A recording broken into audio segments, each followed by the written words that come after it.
Hi there, I'm Andre from Peak Motorcycles. I'm here at EICMA 2025. I just visited the Kawasaki stand, and as always, just tucked off the back of Kawasaki is the Bimota stand. Now, they don't have that many bikes on here.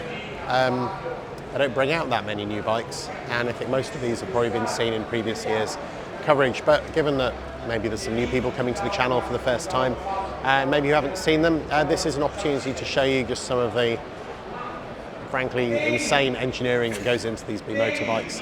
I love them. I think they're great. I think the engineering on them is really something else. I can also see why maybe they're not financially viable, because the work you must have to put in to get to some of these results is incredible, and that only has a limited market. Anyway, let me show you what they have, and you can make your own decisions. Okay, so I'm going to start off with a couple of, let's go for normal bikes. These have conventional front ends, but even still, you look at the carbon fibre on this KB4RC. I mean, it is a naked bike. It's got that Bimota Arrow exhaust. It's got the only suspension, those really shiny gold Oz Racing wheels. Yeah, even just looking at the leatherwork on the seat, up and over the bars, and the engineering on that bike, and nearly everything is billeted. It really is absolutely tremendous. On other bikes, you might see all these bits like carbon fibre, and they're actually just plastic, been textured to look like it on here. But on here, I'm absolutely certain that is all, real, proper carbon fibre, light as you like, and super tough. Its sibling bike is the KB4, which is a similar bike but faired, and again, absolutely beautifully put together. The depth of the red colour that they get on that, the leatherwork on the seats. Obviously, it has the lower bars and it has that fairing over the front. But as I come around the front and just show you that, maybe the looks aren't for everyone. It is a little bit bulbous. But I think the engineering on these bikes really is something else, and I love it.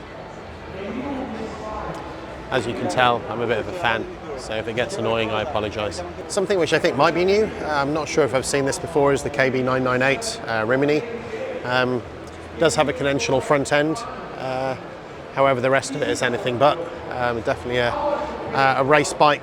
Look at the amount of bits and pieces that are all over this. I can give you a close look at it, but unfortunately I can't really tell you a lot else about it. But it really is quite an incredible piece of work, and just that cockpit is pretty awesome. Coming around the front, you can see those carbon fibre aerofoils. I'm absolutely certain this bike will go fast enough to need the active aero. Come down the side, yeah, just stunning. I mean, just the size of the block that they needed to machine that particular piece of the frame from is must have been quite something, and the machine on which to do it too. Right, the last couple. Here we have what I guess is the road version of that race bike. This is the KB998 Rimini, and again, I mean, you could put some more carbon fibre on it, but I don't know where you'd put it. Maybe the mirrors with the indicators in do not appear to be carbon fibre. This is number 143 of 250. Yeah, active aero, you can see those little tilting carbon fibre wings in here. And then as I come down this side of the bike, yeah, not as many bells and whistles as the race bike, but nearly as many. That pretty large exhaust on the back end there. And if I just come up and show you the seat, no leather seat on here, but the cockpit, bearing in mind this is a road legal bike with that Öhlins steering damper, is really something else. And because not everyone wants a sports bike or a super naked, Bimota have also very kindly put together an adventure bike. However, it's not just any adventure bike. This is a TESI H2 TERA, and well, as you can see, a lot of it is made from carbon fibre.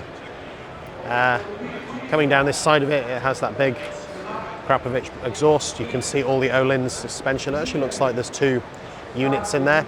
And now if you think they're both for the back, I think you'll probably find that one is for the back and one is for the front. It does have the Kawasaki supercharged engine from the H2 in it, and at the front end you can see it's got this unusually suspended front end. There is no conventional fork above that. It's essentially a swing arm at the front and at the back, and those two Öhlins shocks manage all of it.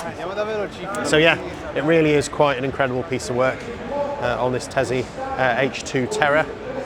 Never ridden one, would quite like to, but I think I'd be scared of dropping it, and as an adventure bike I'm not sure how many people are going to buy this and take it off-road. So that's it for my video from Bimota here at EICMA 2025. I love looking at these bikes, I can look at them all day. I don't have time for that, which is lucky why I've only got 4 here. And I'm sure the amount of work that goes into producing them means that there's never going to be loads. So if that's been interesting and useful, please check out my other content from EICMA and maybe I'll see you there. Thanks for watching.